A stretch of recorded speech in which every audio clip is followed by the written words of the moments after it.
Drew McDonald here, president of Tango Alpha 3. We are a talent acquisition company, and we're effectively powered by military veterans. And so we and one of our customers here, HomePoint, wanted to have a discussion about why and how to hire military veterans, and hopefully, add some value both to the private sector corporations, and really interested in including veterans in their talent acquisition strategy, and then military veterans in their transitioning efforts.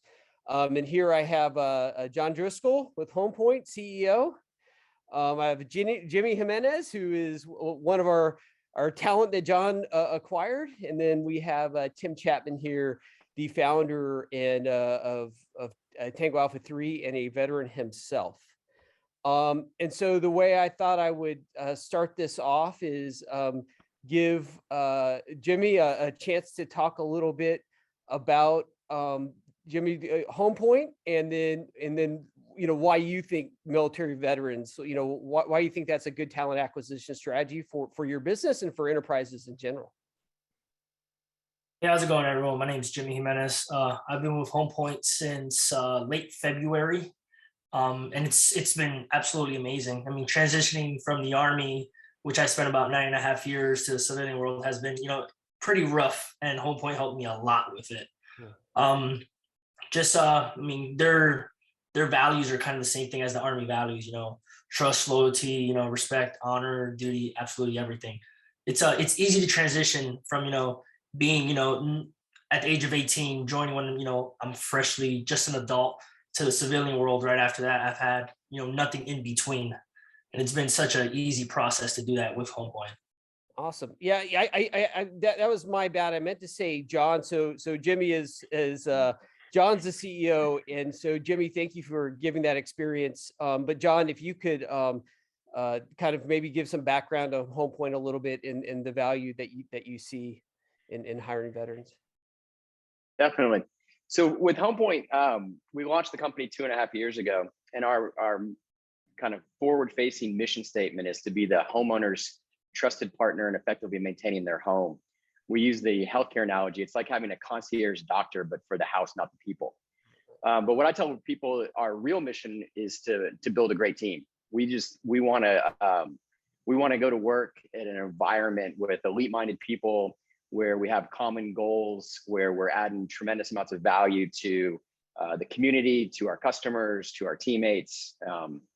And so in thinking through that, it was very clear to me that military veterans was a great kind of pool of resources to tap into, because for us, the kind of key attributes are mission orientation, mission accomplishment, team orientation, working on teams, growth and learning, and high integrity, and being of service. So we're in the services industry, and so if you take those kind of core fundamental attributes, then obviously you find those in spades in the military. And so there was just a lot of things that lined up really well for us. We've had a lot of success. Jimmy's a great example, but Jimmy joins the team and just instantly fits. It comes in and instantly has the kind of the physical attributes, the mechanical inclinations, but most importantly, the team bonding. And I'll let him go into more of that. But watching people join, even new people, it's like they walk in very comfortably. They kind of click with everybody, and again, kind of having that background helps a lot. Yeah. No, absolutely. So Tim, and Tim again, he's the founder and CEO of Tango Alpha 3, and it's really kind of been his.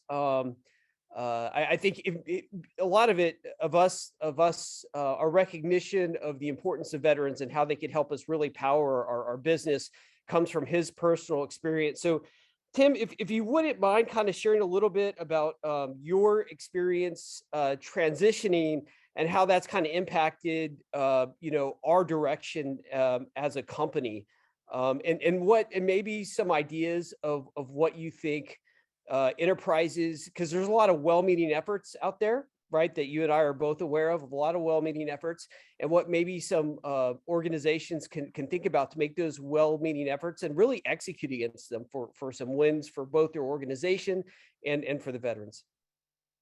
Yeah, I mean, how much time do I have to talk? Because we could we could have a conversation for several hours. I mean, you know, the personal experience, to your point, has pretty much formed my my vision. You know, I got out of the military a long time ago, and what's funny is some of the same things, some of the same issues and challenges that the veterans are facing today coming out are the challenges that we faced, you know, 30 years ago, and even before then. As you know, I run in circles with a lot of veterans of different eras. But I think that the piece that is so what's a good word I'm looking for, the piece that is kind of mysterious to the transitioning veteran is you're going from a world, as Jimmy put it, you know, you're kind of growing up at the time that you're in the military, and so you're growing up, but you're growing up in a really in a very controlled ecosphere, right, atmosphere.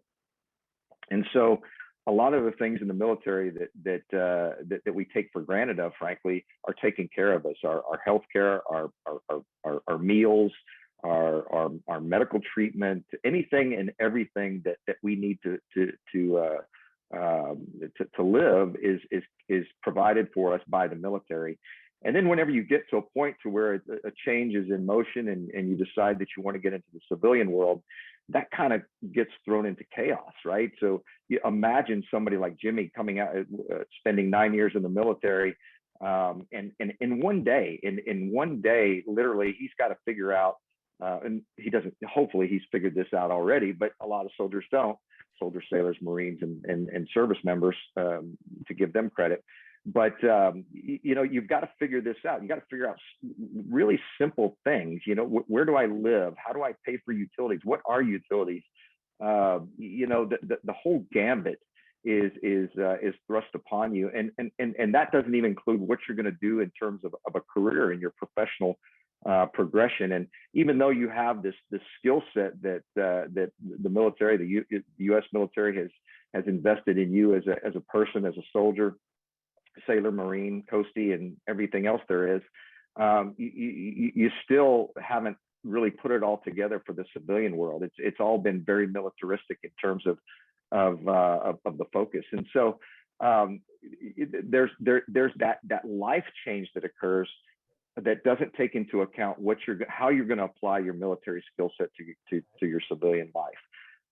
And that's where as a company that is, you know, focused around staffing and recruiting and helping people get jobs and at the core level put food on the table, it was exciting for me to eventually get to a point to where we could reach out to these veterans that were in this transitional mode and introduce them to companies like HomePoint. You know, companies like HomePoint are ideal, and in fact, I got to give John credit that long time ago, before the company even existed, when we discussed what he was doing and what he was looking for, he already knew exactly the type of characteristics that he displayed, that he just shared with us. He already knew that was going to make HomePoint what's the word I'm looking for? Successful in their mission. And it was relatively easy from that perspective to work with HomePoint. And I think that's from, again, I know I'm long-winded, but I think from a practical perspective, us being in a position to where we can introduce ourselves to these transitioning veterans and have a process by which we introduce them to companies like HomePoint, that's a dream come true for me. Yeah. It's kind of like a bridge, you know. Yeah, exactly. Way, right. Kind of bridging those things together. So Jimmy, for real this time, tell me a little bit, because I know this wasn't your first job transitioning out, right? So can you tell us a little bit about your initial transition experience, and then what that was like, and maybe how could have been improved, and then what kind of John and his team have done to help make you successful? Of course, yeah. So when I first got out, I was doing ACAP program is pretty much just helping soldiers transition from the military to the civilian world. And they do help you a lot, but they didn't have companies like HomePoint, which were kind of like in state, like where you want to be home. I ended up getting a job as a contractor working for Dynacor, which was overseas. Mhm. It made no difference. It's the same thing. I was pretty much in the military, just working as a civilian contractor. So I was never home, never was with my family. You know, everything that I expected to do when I was getting out, I never got to do. So then that's exactly when I found, HomePoint, when HomePoint gave me a call. Well, Tango Alpha 3, you guys gave me a call and then referred me to HomePoint, and I was absolutely happy. It's everything pretty much what I wanted. I was able to, get a good paying job, use the skills that I had, was able to stay home with my family, not travel overseas all over again. And it was amazing. During that ACAP process, they didn't give you those opportunities. They didn't tell you about, oh, hey, there's this company that, what state are you going to stay in? We have this company that, we can refer you to, or none of that. They would give you jobs as just overseas contractors, civilian contractors for military. It's not that big of a difference from you being in than being a civilian contractor. It's kind of the same Right. thing.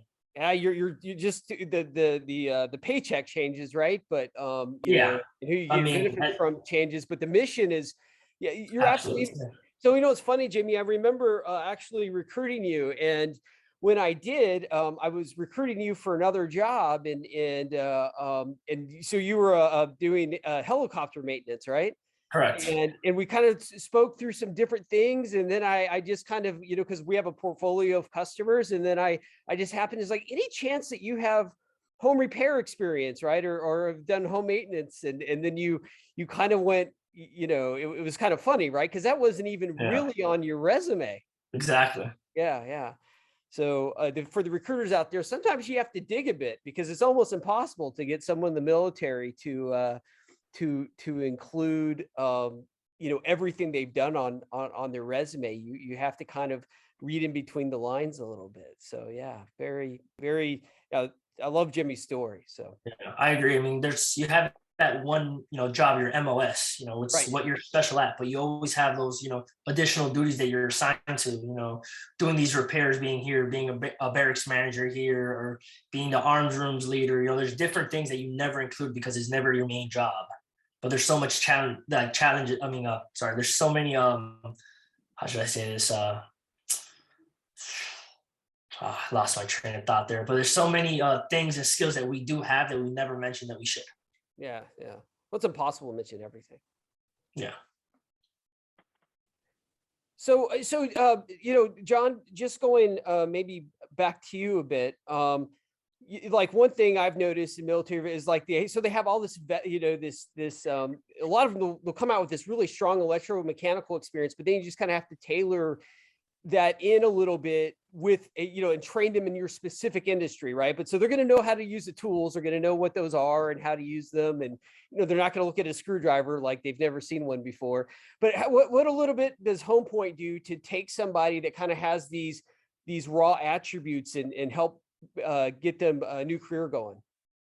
Yeah, that's actually, and as Jimmy and you guys were just talking, it was sparking me wanting to jump into the conversation, which is one of the things that I really appreciate that's worked well for hiring veterans is if you think about it, then first and foremost, everybody's just mission oriented. So like, I might have a job, I might be this job, this is my primary job, but that doesn't matter. Like, if I need to do something else to get the mission done, I'm going to jump in and do it.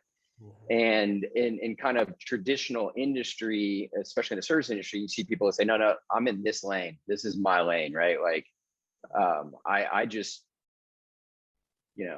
I only do X, and you're going to have to call the other person. And so one of the great things about having Jimmy and people like Jimmy on the team is everybody's willingness to learn and jump into other things. The other thing that also struck me is, if you think about it, most people going into the military, they have to then learn their skill set, their primary MOS, right? It's not like, Jimmy did a lot of things, from being a soldier to a K9 handler to helicopter maintenance and repairs. None of those were things that he did before he joined the military. Those were all things that he had to learn how to do. So you just have that mindset of learning and continuously growing. And so for us, that's one of the keys is developing and building out what we really believe is elite training around, if you can take people that have the fundamental core kind of attributes, you can teach them anything. And so, so for us, we can hire somebody, and one of our tiers or levels or job functions is providing maintenance, home maintenance. So changing air filters, changing water filters, descaling tankless water heaters, cleaning the dryer exhaust lines, all those things. We can take somebody that has the right core values, core skill sets, and 1 month later, we can have them fully certified to do everything that has to be done for home maintenance. Right. And then we've also built out what we call level 1 home technician. So the things that we see 70% of the time that homeowners need, the garbage disposer doesn't work. They want a new ceiling fan hung. There's a clog in the sink. There's a faucet that's dripping. Those are things we see time and time and time again. We've got a training facility here where we've got real toilets on fake platforms. We've got real ceiling fans on fake platforms that we can plug in and give them juice with switches and smoke detectors. And we have tankless water heaters hanging on the wall. And so, and then we've built out some really good training documents on not just how to manipulate the machine. So it's one thing to say, hey, this is how you descale a tankless water heater. But we also have, hey, these are the things that if it's going to go wrong, this is what goes wrong. And so here's how you prevent that. And here's what you do if those things do happen. And so then you can, again, then you're off to the races. So you take somebody that's got that mindset of learning, of continuously growing, of mission accomplishment, that is, also somebody, frankly, that doesn't want to sit at a desk all day. Sitting at a desk all day isn't for everybody, right? Some people are just more active, physically active, mechanically inclined. So you can take those kind of core attributes and then, yeah, we can run them through the training and very, very quickly have them very successful. One story, and then I'll turn it back over to you, Drew. But so when we first met Jimmy and he had the helicopter maintenance background, we thought, okay, great, mechanically inclined, come on in, you're going to be a maintenance specialist. And this is another quality you see, which is a lot of check the ego at the door. And so Jimmy said, great, I'd love to do that. And I just want to be a part of the team. I like the mission. I like the direction you guys are going. I want to be a part of it. About 3 weeks later, we were like, okay, you got a lot more skill set. Like you're now, level 1 handyman, level 1 home technician. He's like, great. He was taking on all those jobs too. Then we were like, wait a second. Jimmy's got the personality. He needs to be more in front of the customers. He's now what we call one of the doctors for the houses. So within a 2-3 month period, he moved up three rungs. And again, because of those core attributes and because of the having access to the training and there's that kind of desire to learn and grow and get the mission accomplished. Yeah. Drew, if I may, Yeah, what you do. described, John, is so ingrained in the military culture, and I'm sure Jimmy will agree with this. Is that your professional development is key to getting bigger and better things in life. And what I'm talking about is rank, is more money, right? There is a mentality that you come in as a private or seaman first class, whatever the Navy has. I don't pay attention to Navy that much. Just kidding. But the thought is that you will advance, you will grow, and that's completely dependent on you. Nobody's tapping on your shoulder for doing nothing and saying, hey, we want you to lead a troop of 5 people as a squad. Right. It's part of the military culture, and I think a lot of companies that are looking for people to grow with their organizations, that's an attribute that is really built into to hiring veterans. No, absolutely. And the other thing is, and John, as an entrepreneur, you'll get that's looking to scale a business. It's so scalable. Like if you have a good training program, they're always transitioning, right? And so once you kind of can drill down, I always think it's like a college grad program, right? People are always coming out, except it's not seasonal or as seasonal, I should say. And then once you kind of understand, okay, here are the skills they're coming out with, and you understand how to translate to that business, it becomes just very repeatable. So you could scale, you have military installations in every state, right? I mean, there are, I think 200,000 veterans that transition out a year. So with a really good program, this is how we help customers, is help them scale, right? So you develop a good program, you understand, where the talent is coming from, and then you understand what you need on your end. And with a good training program included in there, you can really kind of scale out an enterprise. Yeah, definitely. And that was one of our kind of hypotheses or theses going into starting the company. And another thing that we're trying to enact, and so we're trying to learn. You're always trying to learn from, what did your parents do really well, and what did your parents not do so well, and what did your last boss do really well, and what did they not do so well, and let's emulate what they do well, and let's try to learn from what they don't do well. So the military definitely has that striving for knowledge and moving up, and what I like to look at it, and our term for our core value of that is professionalism. So if you're going to do the job, do it great. Keep learning how to do the job better. One thing though that we're trying to learn from the military is military kind of makes you go up or out, right? And so what we want to do is say, hey, we got plenty of growth opportunities if you want to move up or change jobs. But some people are perfectly happy. Some people are perfectly happy in the military example. Like you might have a great mechanic and they are fantastic at it. They don't want to manage people. They don't want to be put in a leadership role. But the military might say, hey, after X number of years, you got to go up, or you got to go out. And so for us, that professionalism is like, hey, you can, if you have an interest like Jimmy to maybe one day run a city, awesome. We need that. Yes. We're going to need that. But at the same time, we might have someone who's just like, I love carpentry and I don't want any headaches. I want to become the best carpenter I can possibly be. Great. That still has a level of professionalism to learn your trade, to expand yourself, to expand your knowledge. That doesn't always necessarily mean, you got to get to team leader, officer, platoon leader, colonel, general, whatever. Yeah, no, absolutely. So Tim, what do you think, as far as, again, I mentioned this earlier, is, one thing in being a recruiter a long time, I've been recruiting veterans since the early 2000s. I was put in charge of a veteran recruiting program. So I've been doing this for 20 years. And it is what kind of amazes me when you look at enterprises is everybody kind of inherently knows, they hear conversations like this and they go, God, this makes so much sense. This is such a great place to get people. And they're so mission oriented. And so, people are kind of familiar with these attributes. We see them in commercials all the time.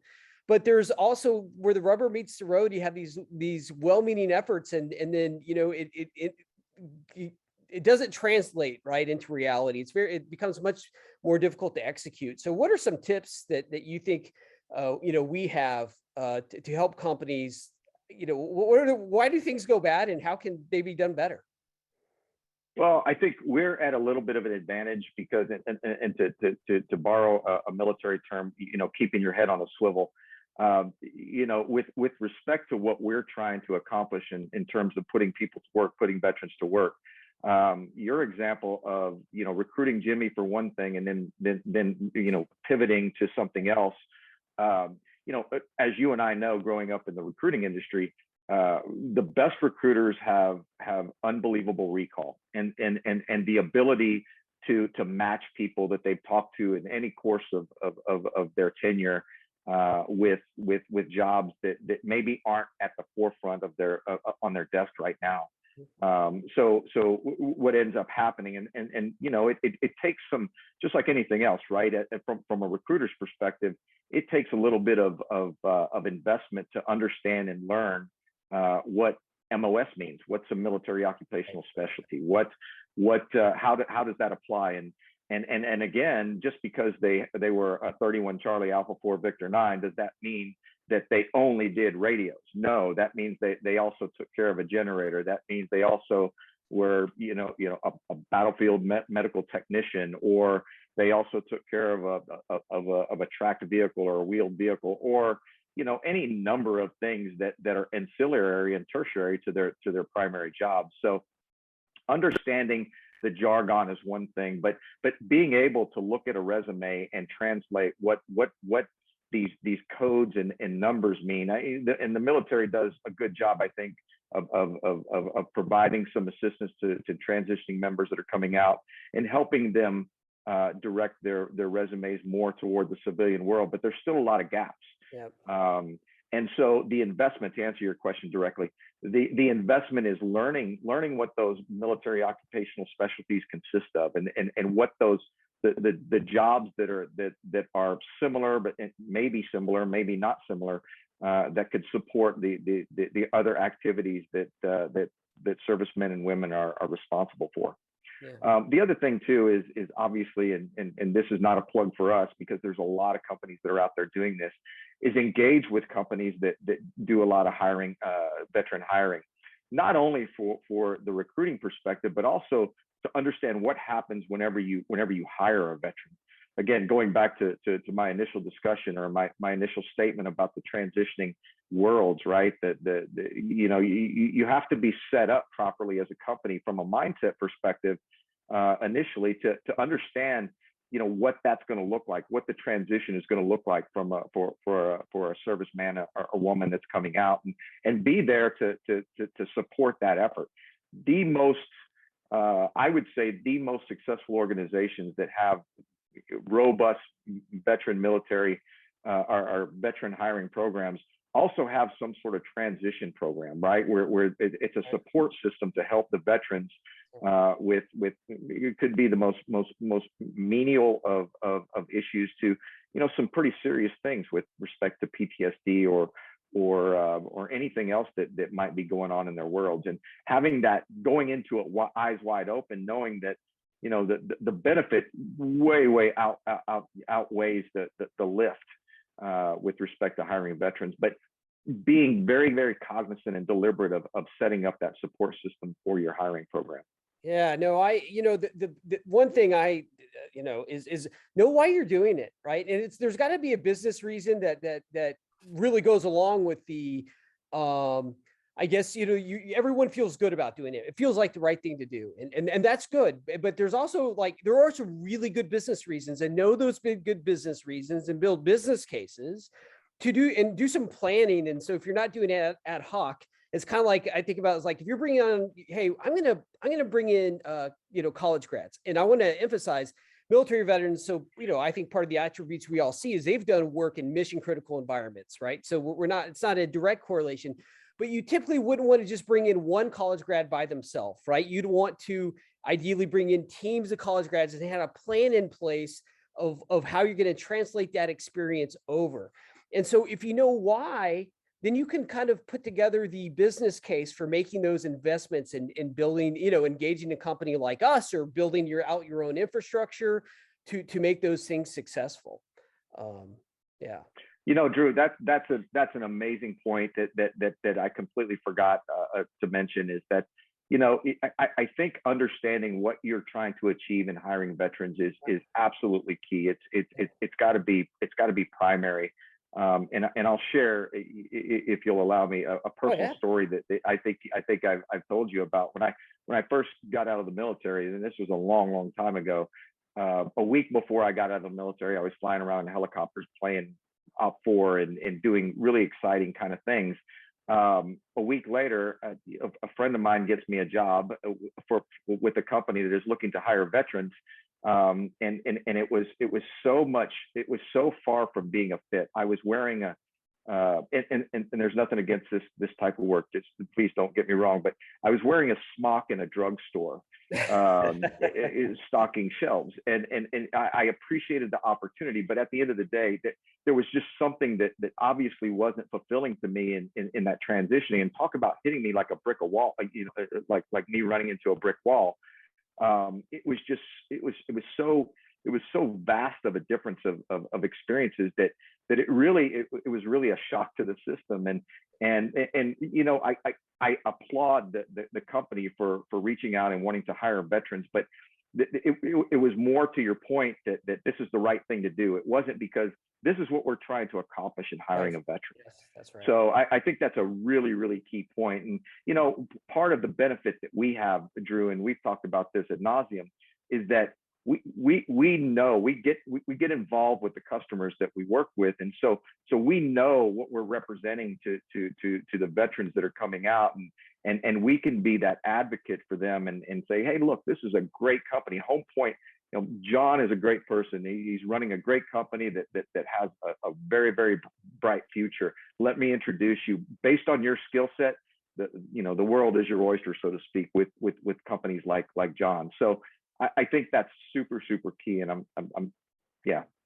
Yeah, no, I completely agree. I can't tell you how many times I talked to a company, go like, hey, we tried this and we went to some job fairs, and the thing is like, unless you have you know why you're doing that, why you're getting, it's got to be some amount of real investment and research, and if you just do it ad hoc, it's probably not going to be successful.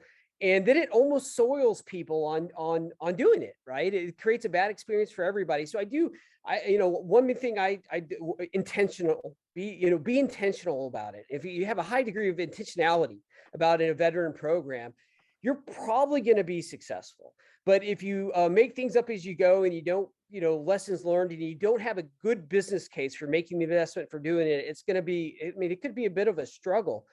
So, Jimmy, I want to kind of bring you back into this because, we don't want to talk about how long ago Tim transitioned, but I think your your experience is more recent. And my guess is you probably have a friend or two that has also kind of transitioned. And what are some of the mistakes that you'll see companies make, just in engaging, especially private sector companies? I'm with you, like, as you described, like when you're working for a government contractor, it's almost kind of like, well, it's almost an extension, right? Of it's almost doing the same job with a different paycheck and different benefits, but it's very similar. So what do you think from a private sector, so you successfully made that move with HomePoint, but what are I guess, what do you think is missing from your experience and those of your colleagues coming out? I'm guessing it's just the people that introduce you when you're transitioning out. Like I said, they don't introduce companies that don't have nothing to do but the private sector. Like I didn't hear about HomePoint when I was doing ACAP or any other small companies around the surrounding cities or 50 miles away from the city. They don't mention anything about you. Like they don't at all. It's just, overseas jobs, contractors, civilian contractors, working on the same installation that you just got out for, or working as a civilian for the same company that you just finished leaving. That's all they mention to you. Right. I mean, it doesn't help you at all. I have a buddy of mine that, he got out the same exact time I got out, and he's still doing civilian contracting, but he hates it. He hasn't found anything better. He hates it. And the reason he hates it was he did the same thing I did. We were wanting to get out and spend time with our families. He hasn't spent time with his family. It's the same thing. He wakes up every day and he hates going to work. I wake up every day and I enjoy going to work. Right. It's like being in the military. I would wake up every day and I was happy just because, not because of the job I was doing, but also the people that I was working with. At HomePoint, it's the same exact thing. It's not, it's not just my coworkers. It's a small little family we have. I wake up every day and there's not a day that I wake up and it's like, oh, I got to go to work. I'm excited to go to work. I'm excited to go in early. I'm excited, to, go hang out with my, coworkers, do my job, spend, we have a small little family there, and it's absolutely great. I couldn't ask for anything better, honestly.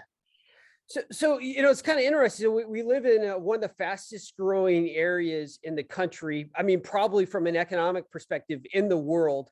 And you transitioned out of a facility at Fort Hood, correct? Am I correct? Getting that? Okay, that's within an hour of that. And I do kind of think it speaks to the microcosm of the problem, right? That you had that skill set. And that really the real lack of engagement from the local community of really knowing how to work with you to repurpose it into something that would allow you to live in this area with so many jobs that you would add so much value to. Exactly. Yeah. And, I didn't like it at all. I took the opportunity because at that point in time, they don't give you that much help of how we're going to help you transition. They're going to help how I'm going to help you transition to help us as well. They need more contractors, they need more people that have done this before. And what is better than, someone that just got out of the military that knows how to do it. Right. So that's, it's pretty much all they do. And it's not fair. It's not great. Yes, it's help. Yes, it's great money, but that's not what it's always about. Right. So, it would seem to me like you had a private sector corporation that was, you know, really kind of trained in understanding your skill set and would kind of do a deep dive and then kind of figure out how to translate that over to all the enterprises, the private sector enterprises in Austin. I mean, you could have started this thing with HomePoint a few years ago. Yeah. So, yeah, I mean, I can't reiterate it enough. I think if you get as private sector companies, if you're really interested, so the why to hire military is, I mean, hopefully, you know, we've gone over that a little bit, but you know, they get this awesome baseline training. I don't know if any corporation that can invest this much money in training a person in skills and leadership as the military does. Because I mean, frankly, they're locked in, right? So they have a certain period to get that ROI. Can you think of any comparable organization as far as training? Anyone? No. Yeah. So I mean, you can really take advantage of all that investment, and then you have the experience they got, you know, while they were there. And then it's just a matter of, I think, having a cohesive plan to really kind of take advantage of it and then scale that out from there. Yeah. Drew, one of the things is I'm, you know, is kind of listening also on what the last topic you guys are talking about. One thing I think though that's important is to keep in mind for all of us. I mean, the military, just like it is a huge entity. And the numbers that you're talking about are very large. And so they're very focused on doing the best they can for the masses. Right. And if you think about, well, so what are the easy wins? They're big companies. It's Amazon's warehouse, it's contracting, it's law enforcement, right? And right. So there's large construction companies, like nationwide large construction companies, right? So these are all things that, like, if you go to the job fairs and the career services, they know them very well. They're in very tight, and it's a known entity. It's a known quantity. It's a known fit.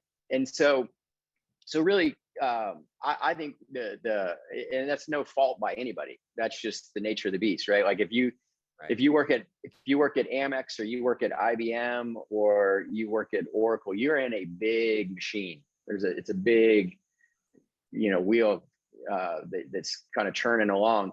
And so then it's just exposure. It's just actually, you know, it's networking. It's, did you know, I know this company, I know this person.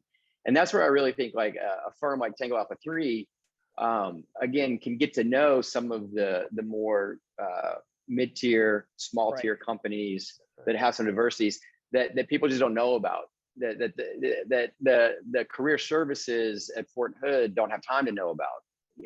Because again, they're helping so many people. And so that's where that translation, that introduction, that networking really comes in handy, and I think can have a big impact. Yeah, Joe, I really, I appreciate you mentioning it, because it's true. Like in a way, an organization like ours, so you're for your Amazon, right? Then you're going to have the resources to build out a program like this, right? But if you're a tech startup or a mid-market company in the Austin area, you really don't. So, you know, it can be much more cost effective to have some type of fractional service, if you will. So we, you know, a company like ours, and we're not the only ones, but obviously hosting this webinar, so you know we're getting our name out there, and that's kind of what we do, is we act as this kind of fractional service, so you don't have to burden the whole cost. And as a small business, Tim and I, we use fractional CMOs, we use fractional CFOs, we use fractional security officers. We have, everybody has, you know, apps they use, right, as a service, and we call this VetRAS, veteran recruiting as a service, for that purpose, right? We can be this fractional service that you can lean on. So no, you're right. That is a challenge. I think you just hit the nail on the head. It's like, yeah, you have the companies that are hiring a ton of people and they can make the investment, and then the others don't really. So how are they going to get into the you know, the game for that talent, so to speak?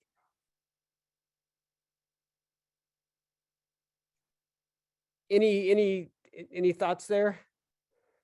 Well, again, I think we just hit it, which is, it's just, again, it's just the nature of the beast. You have a very large organization in the military, which has a bunch of people transitioning, and their goal is to get everybody a job. So you're going to start with the most returns you can get, big companies, the known entities. And then you're also going to go with, again, no secret, right? Like a lot of leadership, a lot of physically active, a lot of mechanically inclined, immediately goes to, large construction, goes to law enforcement, goes to overseas contracting, goes to lots of those things. So yeah, there's just the more that a HomePoint can talk to a Tango Alpha 3 and 10 other companies can talk to a Tango Alpha 3, and then Tango Alpha 3 can go and say, hey, we're not, if HomePoint's going to hire 10 people in the next 6 months, that's great, but we've got these other companies. Now all of a sudden you're a big entity. That big entity shows up on base, goes to the career fairs, gets plugged in with the career services folks, starts talking to a bunch of transitioning soldiers, and then you're going to go, oh, okay, you're a good fit for HomePoint, you're a good fit for XYZ company. And I think that's just that translation, that networking and that introduction and kind of helping filter it is, and then letting the soldier know that there's more options.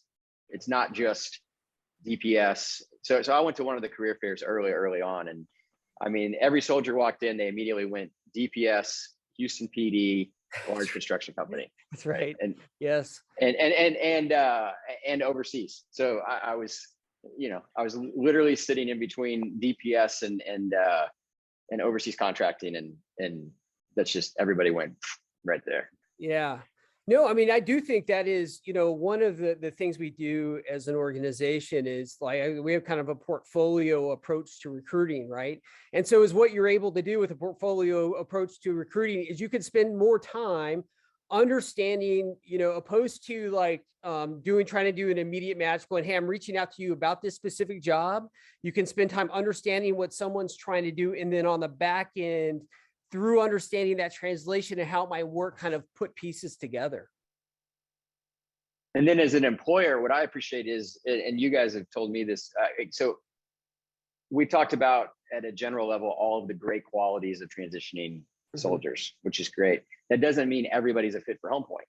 That's right. And so we have we deal with a certain customer base that requires other certain attributes. And so you guys have been, very helpful in that as you're talking to people, you're talking to however many hundreds of people, and you don't send them all to us. You say, you've got a couple triggers that you look for, and you say, this is a HomePoint person. Right. And so again, it's that knowing the company, getting to know the soldiers' attributes, and then putting people in touch with other options as opposed to just the standard big cog options. Yeah, no question. Well, yeah, it's the advocacy, right? It's the advocacy on the part of the veterans for sure, but also for the customers. There's no way that Drew and I can fulfill our vision of putting every single veteran we come into contact with to work, right? The best thing we can do is help companies understand. Obviously, the values are pretty well documented, but understand the process and understand, kind of what they're getting in terms of the full package. It's teach a person to fish, so to speak, right? No, absolutely. And the other thing that I don't know if people so everybody that comes out of the military, they'll have a document, right? A DD 214, and that document will basically outline, it'll verify what someone's training was, what their experience was, and that they've been honorably discharged. So, and their, I should say, and their discharge status is what it will include. And so there is a way to verify, someone, like objectively verify all those data points, training, experience, discharge status, status that they're leaving the military under good terms. And is what that can do as an organization is, if you want to scale it out, is you can start to figure out over time that there are certain military occupations that really translate well to your business better than others. And John, to your point, is like, there are some things that you just might, some very specific skill sets, as you build out your enterprise, you're going to need more of than others. And there could be military occupations that that fit better tactically into those skill sets, right? So as you said, not everyone's going to want to grow up and lead a new market for you. And there are some people that want to go and do very kind of tactical jobs and go home and feed their family. And there's nothing wrong with that. And I think if you really start to understand the military occupations and how to, verify them and then how to translate them over, there's just a ton of value in that in scaling out a business. So, yeah, I just thought I'd offer that up. Well said. Yeah. Does anyone else have anything they want to? We're about 50 minutes into this. Does anyone else have anything they want to mention? I'd be interested to see what questions are out there, if any.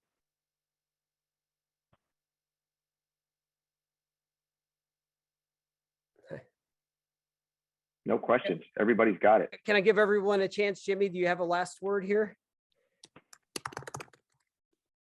Oh, he's on mute. Mute. I'll say, no, I'm all good. I appreciate the invite for today, guys. Yeah, you bet. Hey, John. I just appreciate your guys' partnership and all the work you've done to help us out and bring us people like Jimmy, and here's to spreading the word more. Yeah. Yeah. Well, thank you. It's been a real pleasure. All right, Tim. And back at you, John, and both of you. Thank you very much for working with us. It's obviously a huge pleasure, and we really appreciate it, and especially you, John, your confidence in us, and working with us, and helping you find the Jimmys of the world. That's the easy part, right? Once we introduce the Jimmys of the world to clients, it's a done deal. But yeah, thank you for that. And Jimmy, as always, thank you for your service, man. Thank you as well. No, absolutely. Hey, just want to say thank you everybody that attended this, and that'll see video clips of this later. Obviously, if you're looking for an organization to engage to help you do this, we do this on a fractional basis for a lot of different customers, and we'd love to add value and see how we can optimize your organization with military veteran talent. So thank you very much. Thanks. Thanks.